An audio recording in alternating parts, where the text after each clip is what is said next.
എല്ലാവരും ഈ വീഡിയോ ഒന്ന് കാണണം. സ്വന്തം അമ്മയെ കൊണ്ടുപോയിട്ട് ഓൾഡ് ഏജ് ഹോമിൽ കൊണ്ടുപോയി വിട്ടിട്ട് അവിടെ അമ്മയെ കാണാൻ വേണ്ടി പോകുന്ന കൊച്ചുമക്കളും ഭാര്യയും ഒന്നാക്കനായ മകൻ, അങ്ങനെ തന്നെ പറയാൻ പറ്റത്തുള്ളൂ. താഴെ നിന്ന് അമ്മച്ചി അമ്മച്ചി വിളിയുണ്ട്. ആ പാവം പിടിച്ച അമ്മയെ, അത്രയും മക്കളെയും അവന്റെ കെട്ടുകളെയും അവനെ എവിടെയാണോ ആ രാജ്യത്ത് സ്വന്തം അമ്മയെ പോലും കൊണ്ടുപോയി നിർത്താൻ കഴിയാത്തവൻ, പിന്നെ അവൻ പെൺകോന്തനല്ലാതെ പിന്നെ എന്താണ് അവനെ പറയുന്നത്? ഹലോ ഗൈസ്, വെൽക്കം, വണക്കം. ഈ കാലഘട്ടത്തിൽ വളരെയധികം റെലവൻ്റ് ആയിട്ടൊരു വിഷയമാണ്. സത്യം പറഞ്ഞാൽ ഇത് നിങ്ങളെല്ലാവരും കേട്ടിരിക്കണം, മനസ്സിലാക്കിയിരിക്കണം. ഇതിനെക്കുറിച്ചുള്ള അഭിപ്രായങ്ങൾ സത്യം പറഞ്ഞാൽ എല്ലാവരും ഇടണം എന്ന് ഞാൻ റിക്വസ്റ്റ് ചെയ്യണം. എല്ലാവരും, നിങ്ങളെല്ലാവരും കാണുന്നവരെല്ലാവരും നിങ്ങളുടെ അഭിപ്രായങ്ങൾ ഇടണം. എനിക്കിതിനകത്ത് രണ്ട് അഭിപ്രായമുണ്ട്. ആ രണ്ട് അഭിപ്രായം ഞാൻ ഇതിനകത്ത് പറയാം. ഓക്കെ, നമുക്ക് ആദ്യം ഒരു വീഡിയോ ശകലം കാണാം. അതാണ് ഇതിൻ്റെ പ്രസ്തുത വിഷയം. ഒരു യൂട്യൂബ് ഫാമിലി വ്ളോഗുമായിട്ട് ബന്ധപ്പെട്ടുള്ള കാര്യമാണ്. എങ്കിലും ആദ്യം തുടക്കം നമുക്ക് കാണാം.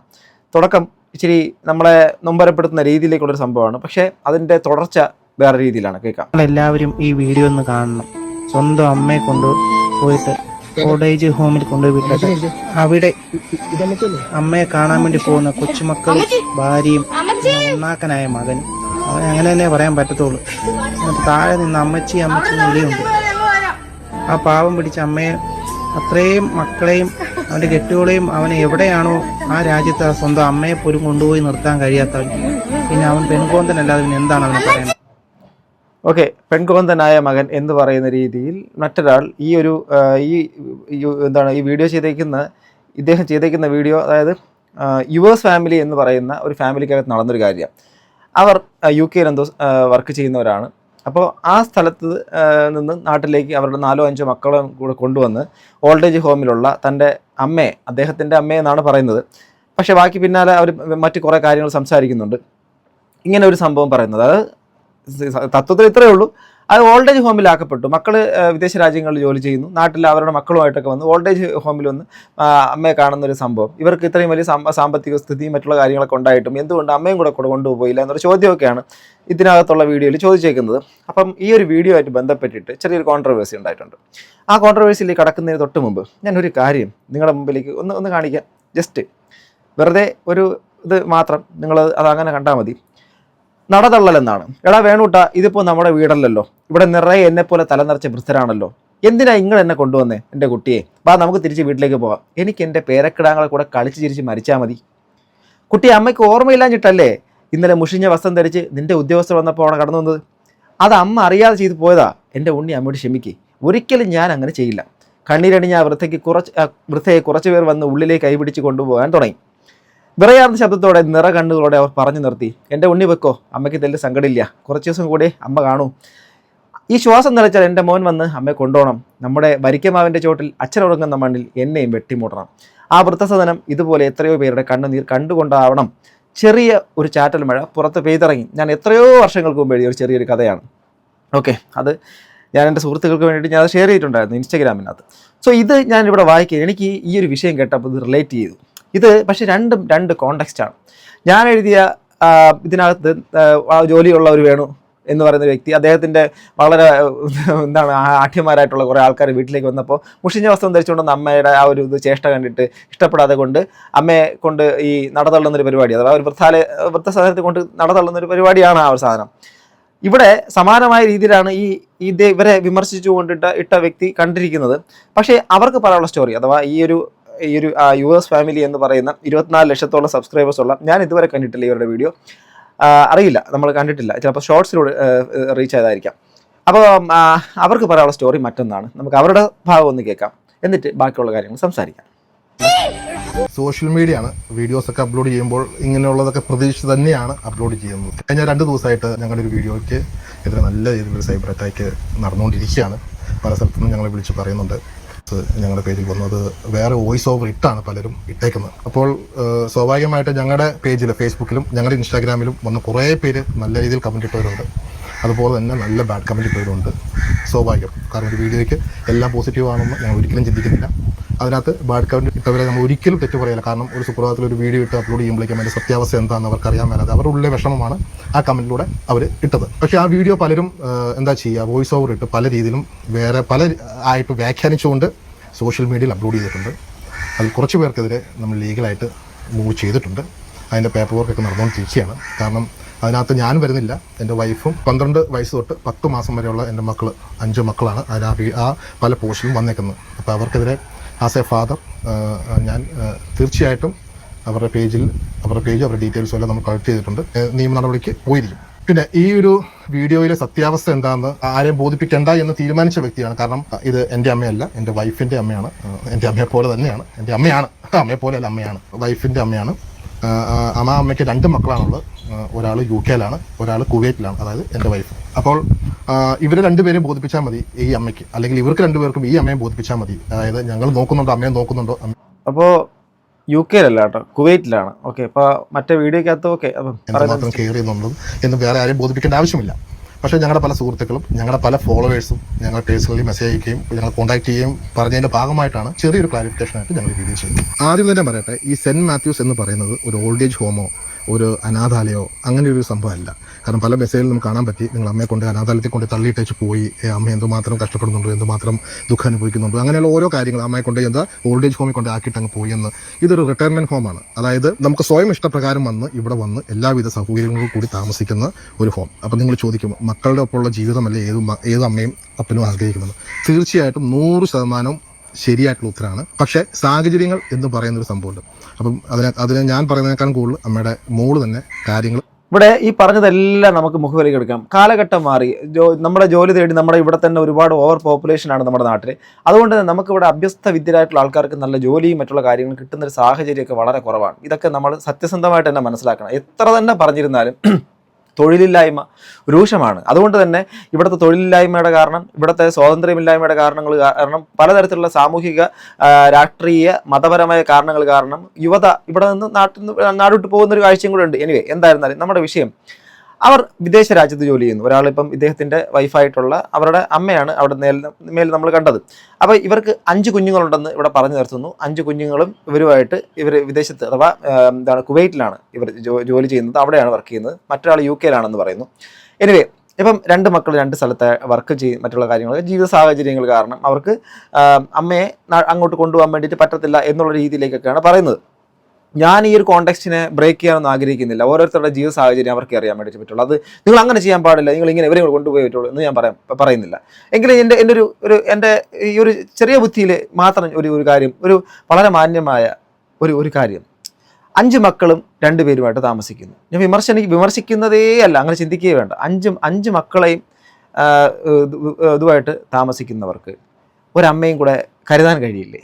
ഇതൊരു വളരെ ലളിതമായ ചോദ്യം കേട്ടോ. 5 മക്കളുണ്ട്, 5 മക്കളെ നിങ്ങൾ തന്നെ വളർത്തേണ്ടത്. തീർച്ചയായിട്ടും അവരുടെ കാര്യങ്ങളൊക്കെ നിങ്ങൾ നോക്കണം. അപ്പോൾ 5 മക്കളെ നോക്കുന്ന നിങ്ങൾക്ക് ഒരു അമ്മയും കൂടെ കരുതാൻ കഴിയില്ലേ എന്നുള്ളൊരു ചോദ്യമുണ്ട്. അപ്പോൾ അതൊരു ചോദ്യമാണ് കേട്ടോ, അത് വെറും ഒരു ചോദ്യമാണ്. കാരണം എനിക്ക് കുറച്ച് നാളിന് മുമ്പ് നമ്മുടെ യൂട്യൂബിൻ്റെ അകത്ത് വീഡിയോസൊക്കെ കാണുന്ന ഒരു വളരെയധികം എന്നെ സപ്പോർട്ട് ചെയ്യുന്ന ഒരു ഫാമിലിയുടെ, അവരുടെ അമ്മ നാട്ടിലാണ്, ഇവർ മറ്റൊരു രാജ്യത്തിൻ്റെ പേര് ഞാൻ പറയുന്നില്ല. അപ്പോൾ ആ രാജ്യത്ത് ഇരുന്നിട്ട് അവർ നാട്ടിലേക്ക് വരാൻ വേണ്ടിയിട്ട് പോകുമ്പോൾ വിതുമ്പുന്നുണ്ടായിരുന്നു. കാരണം അച്ഛൻ മരണപ്പെട്ടു, നാട്ടിലേക്ക് വരാൻ ആ സമയത്ത് കഴിഞ്ഞില്ല. അതോടൊപ്പം തന്നെ അമ്മ ഒറ്റയ്ക്കാണ് ജീവിക്കുന്നത്. ഇങ്ങനെയുള്ള ഒരുപാട് കാര്യങ്ങൾ, ഇങ്ങനെ പല ആൾക്കാരും വിദേശ രാജ്യത്തിരിക്കുന്ന സമയത്തും നീറി നാട്ടിലെ അച്ഛനമ്മമാർ വീട്ടിൽ ഒറ്റയ്ക്കായി പോകുന്നതും വിഷമിച്ച് ജീവിക്കുന്നവരുണ്ട്. അതേ സമയത്ത് ഗുരുവായൂർ പോലുള്ള സ്ഥലങ്ങളിൽ, ഗുരുവായൂർ എന്ന് മാത്രമല്ല, നോട്ട് ഓൺലി ഗുരുവായൂർ, പല ആരാധനാ കേന്ദ്രങ്ങളിലും ഒക്കെ ഈ പലതരത്തിലെ അൽഷിമേഴ്സ് പിടിച്ചതോ മറ്റുള്ള സ്ഥലത്തിലോ രോഗം പിടിച്ചവരോ ഒക്കെ നോക്കാൻ മടിയായിട്ട് കളഞ്ഞിട്ട് പോകുന്ന മക്കളും ഇന്ന് നമ്മുടെ നാട്ടിൽ തന്നെ ഉണ്ട്. ഓക്കെ, ഇവരെന്തായിരുന്നാലും ഒരു റിട്ടയർമെൻറ്റ്, ഇതൊക്കെ ഒരു ആധുനിക പേരാണ്. ഇപ്പം ഓൾഡ് ഏജ് ഹോമിൻ്റെ ആധുനിക നെയിമാണ് ഇതൊക്കെ. എന്തൊക്കെ പറഞ്ഞിരുന്നാലും അവരൊരു മറ്റൊരു സ്ഥലത്തേക്കാണ് താമസിക്കുന്നത്. അവർ ഇങ്ങനെയുള്ള ആൾക്കാരെ സംരക്ഷിക്കുന്ന ഒരു സ്ഥലത്ത് എത്ര തന്നെ ഫെസിലിറ്റി കിട്ടിയിരുന്നാലും, കുറച്ച് നാളിന് മുമ്പ് ഒരു ലോകപ്രസിദ്ധനായ ഒരു ഏറ്റവും കൂടുതൽ ആൾക്കാരുടെ മരണത്തിന് അടുത്തിരുന്ന ഒരു വ്യക്തി, ഒരു ഡോക്ടർ, അദ്ദേഹം പങ്കുവച്ചൊരു ഇൻസ്റ്റാഗ്രാമിൻ്റെ അകത്ത് മില്യൺ കണക്കിന് വ്യൂസ് കിട്ടിയൊരു വീഡിയോ ഉണ്ട്. അതിനകത്ത് പറഞ്ഞൊരു കാര്യം, ഞാൻ ഇത്രയും കാലം ഇത്രയും മരണങ്ങൾ, ഏതാണ്ട് 10,000-ഓളം വരുന്ന മരണങ്ങൾ അവരുടെ കൂടെ ഉണ്ടായിരുന്നു. പക്ഷേ അവർ ആഗ്രഹിച്ചത്, അവരെ ഏറ്റവും ഇഷ്ടപ്പെടുന്ന ആൾക്കാർ, അവരുടെ മക്കളോ അവരിഷ്ടപ്പെടുന്ന ആൾക്കാരോ അവരുടെ കൂടെ ഇരിക്കണം ആ ലാസ്റ്റ് ടൈമിലെന്നാണ്. ഞാൻ ഇന്ന് ഒരു സ്റ്റോറി എൻ്റെ ഇൻസ്റ്റാഗ്രാമിനകത്ത് പങ്കുവച്ചിട്ടുണ്ട്, ഇന്നലെ ഇട്ടതാണ്. അതിനകത്ത് ഒരു പെൺകുട്ടി, ഒരു കൊച്ചുകുഞ്ഞ്, അതിൻ്റെ മരണത്തിലേക്ക് കടക്കുന്നതിന് തൊട്ട് മുമ്പ്, അമ്മ അവസാനം എന്നെ ഒന്ന് ഹഗ് ചെയ്യാമോ, ഞാൻ ഉടനെ മരിക്കുമല്ലേ, എനിക്കിനി ജീവിക്കാൻ പറ്റത്തില്ലല്ലേ എന്നൊക്കെ പറഞ്ഞ് അമ്മയെ ആ ഒരു മരണക്കിടക്കിൽ തന്നെ അമ്മയെ കെട്ടിപ്പിടിക്കണമെന്ന് ആഗ്രഹിച്ച് ആ കുട്ടിക്കും അറിയാം ഞാനിതാ പോകുന്നു ആമേനെന്നൊക്കെ പറയുന്നുണ്ട്. സോ അത് കണ്ട് കണ്ണുനീരണിഞ്ഞ് ഞാൻ എൻ്റെ ഇൻസ്റ്റഗ്രാമിനകത്ത് ഞാനത് ഷെയർ ചെയ്തിട്ടുണ്ടായിരുന്നു. കാരണം നമ്മൾ എത്ര തന്നെ സമ്പത്ത് വാരിക്കൂട്ടിയിരുന്നാലും എത്ര തന്നെ സൗഭാഗ്യങ്ങളും മറ്റുള്ള കാര്യങ്ങളൊക്കെ നമ്മൾ പുറകെ പോയിരുന്നാലും നമ്മൾ ചില കാര്യങ്ങൾക്ക് പ്രയോറിറ്റി കൊടുക്കും, മറ്റു ചില കാര്യങ്ങൾക്ക് മനഃപൂർവ്വമായിട്ട് പ്രയോറിറ്റി കൊടുക്കാത്തത് തന്നെയാണ്. നമ്മളെ കൊണ്ട് കഴിയുമോ കഴിയും, പക്ഷെ നമ്മളെ കൊണ്ട് കഴിയത്തില്ല എന്നുള്ള രീതിയിൽ നമ്മൾ ഒരുപാട് കാരണങ്ങൾ പറയും. ഇതാണ് സത്യം. ഇവിടെ ഞാൻ ഇവരെ കുറ്റപ്പെടുത്തുന്നതില്ല, ഇത് മൊത്തത്തിലൊരു പൊതുവായ ഒരു രീതിയാണിത്. കാരണം ഒരു പ്രായമായി കഴിഞ്ഞാൽ പിന്നെ പലർക്കും, ഞാൻ ഇവരെ അല്ല പറയുന്നത്, ബുദ്ധിമുട്ടാവുന്നൊരു സാഹചര്യം നമ്മുടെ നാട്ടിൽ ഒരുപാടുണ്ട്. ഓക്കെ, ബാക്കി ഇവർ പറഞ്ഞേക്കാം എന്താണെന്നുള്ളത് ഒന്ന് വിശദീകരിക്കും. ഞങ്ങൾ 2017 ഇതുപോലൊരു വെക്കേഷൻ വന്നപ്പോൾ പപ്പ ഞങ്ങളെയും കൊണ്ട് വളരെ ഹാപ്പി ആയിട്ട് എല്ലാവരെയും കൊണ്ട് ലുലുവിലൊക്കെ പോയി ഫുഡൊക്കെ കഴിച്ച് ഞങ്ങൾ വരുന്നവർക്ക് പപ്പ ഡ്രൈവ് ചെയ്തുകൊണ്ടിരിക്കും. വർത്തമാനം പറഞ്ഞുകൊണ്ട് ഞങ്ങളുടെ കൊച്ചുങ്ങളെ കളിപ്പിച്ചുകൊണ്ടിരുന്ന സമയത്ത് പെട്ടെന്ന് ഒരു അറ്റാക്ക് വന്ന് പപ്പ പെട്ടെന്ന് ഞങ്ങളുടെ അടുത്തുനിന്ന് സ്വർഗത്തിലേക്ക് പോവുകയായിരുന്നു. പിന്നെ അമ്മ പെട്ടെന്ന് ഒറ്റപ്പെട്ടു പോയി. ഞങ്ങൾക്കും എന്ത് ചെയ്യണമെന്ന് അറിയത്തില്ലാത്തൊരവസ്ഥയായിരുന്നു. ചേട്ടൻ വന്നു കഴിഞ്ഞപ്പോഴത്തേക്കും ചേട്ടൻ ഒരു തീരുമാനം എടുത്തു, അമ്മേനെ ഇട്ടേച്ച് എനിക്ക് ഒരിക്കലും പോകാൻ പറ്റില്ല എന്ന് തീരുമാനം എടുത്ത് ചേട്ടൻ തിരിച്ചു പോകുന്നില്ല എന്ന് തന്നെ തീരുമാനിച്ചിരിക്കുകയായിരുന്നു.